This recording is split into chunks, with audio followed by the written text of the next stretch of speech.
Hello friends, neighbors, John, your Whisky neighbor here. Welcome down the Nook. It's Saturday and I think the weather is going to be great all day long. Finally have some summer weather. And in summer, if I'm drinking scotch, I tend to drink sherried scotch. Not all the time, not forever, but it just tends to be. When it's cold and rainy, I go a little peated, and when it's nice and bright and kind of deck weather, I think of sherried scotch. And this is not Scotch. This is French single malt. I wanted to talk about this actually a while ago. I've had this bottle open for a bit. It took a bit of time to get to know, but when you come back, we're going to talk about Armorik. Armorik is a French single malt. I don't know enough about the distillery. Their website is lovely. Their place looks fantastic. And this has shown up in my market at a reasonable price. So I bought it pretty quick without knowing anything, and then I've been trying to get to know it. So I'll share with you. That's what this is mostly about. Then I thought, everyone's doing rum. So this is big brand value, very priced right. Rum finished scotch. Is it worth picking up for a summer party? So we'll start with an Integrity single malt, and then we'll go to a potential deck pleaser because it is a value. Pour something, come on back. 3, 4.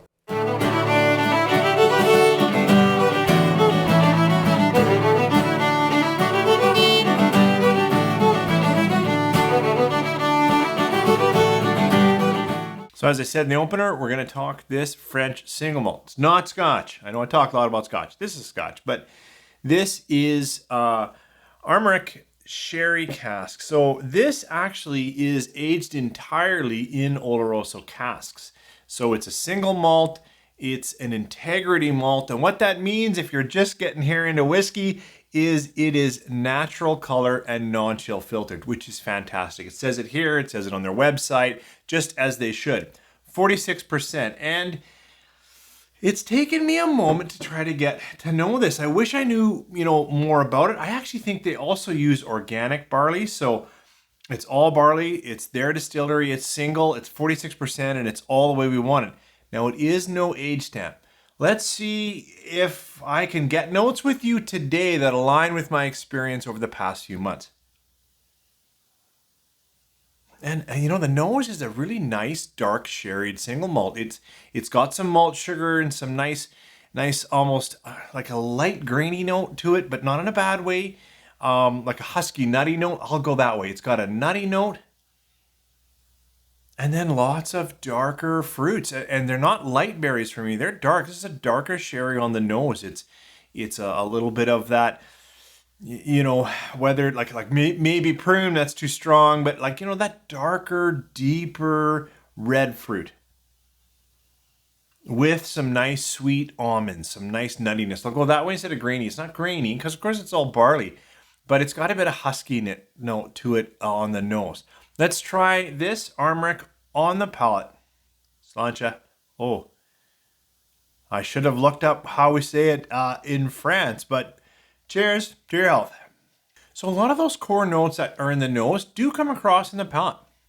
I've got some nice, nut oils and some malt husk, some sugar. I've got some dark, I've got a bit of prune even in that. I will say that. In the palate, I've got some dark dark sherry.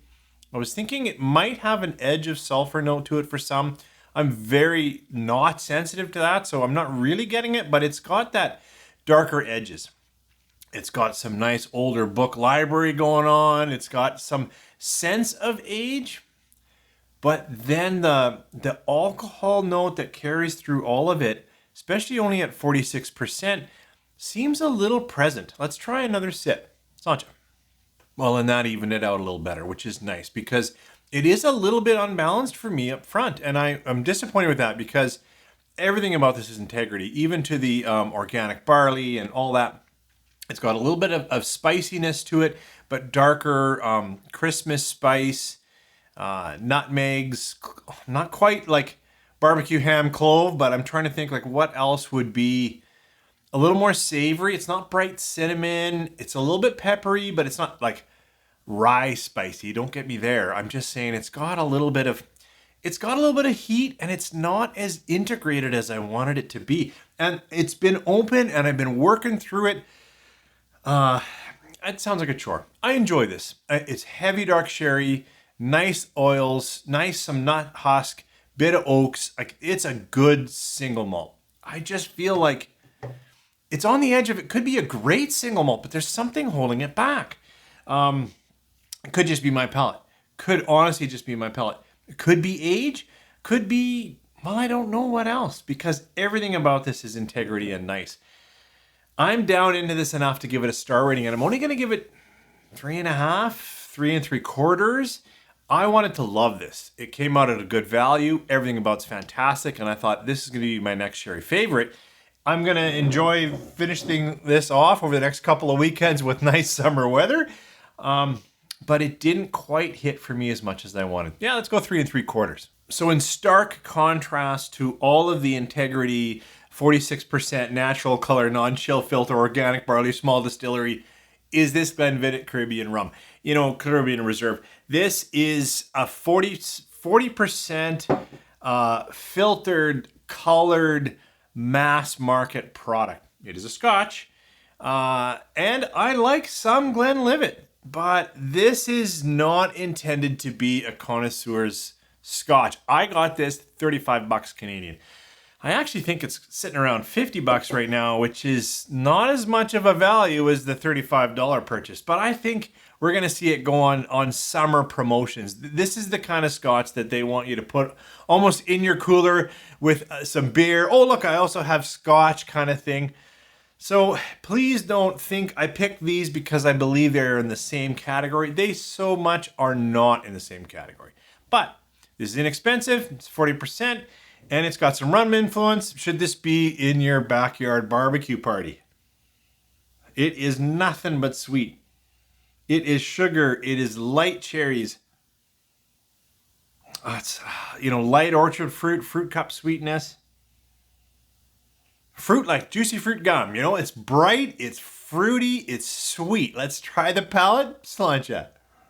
My last nose is kind of the taste. This is a bit of a fruit party. It's got lots of sugar from that rum cask, but I find Glenlivet already kind of orchard sweet, so it's got that natural sweet malt. It's got that extra sugar from that rum cask, so it is all of that. Sometimes rum cask can give me a nice kind of a burnt molasses, burnt brown sugar kind of running in the back end. Don't get that.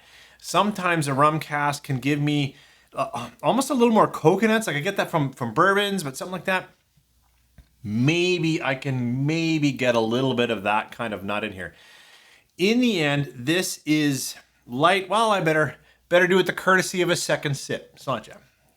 Okay, and in the second sip, like almost all whiskey, it gets better in the sense that the edges go away and it's just sweet. There is a little bit of malt, lots and lots of sugar, nothing offensive.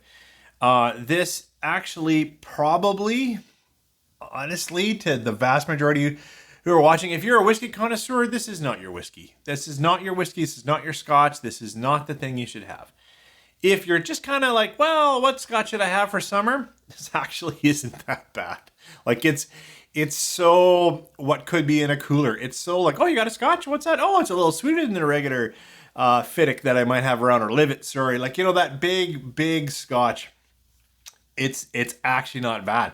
Like critically, it's maybe 3.25. Like it's just not a great Scotch. Having said that, I imagine if I poured both of these, and I don't want to compare them, but if you're into whiskey, you're going to get the quality of this. You're going to feel it in your mouth. You're going to understand what's going on. If you're brand new to Scotch, I could see people choosing this because it's so sweet and light and inoffensive. That's kind of what they're going for, and they hit it. This is absolutely a summer barbecue Scotch if you're pouring it like a little heavier than you should. This is easy to drink, easy to pour at 40%. It's cheap. Like, I don't know what I shouldn't say cheap, but it's affordable. At least when I got it, $35 Canadian. What's that? $30 US, 28, something like that. Anyways, thanks for joining me for a little bit of summer insight. I'm going to try to actually get out on the deck or the backyard or somewhere where you can see summer, not down here in the nook, but anything sherried. And this is a good single malt. It just didn't hold together the way I wanted. And then this is critically nothing, but a lot of fun on a barbecue. Thanks for joining me. You guys have a good weekend.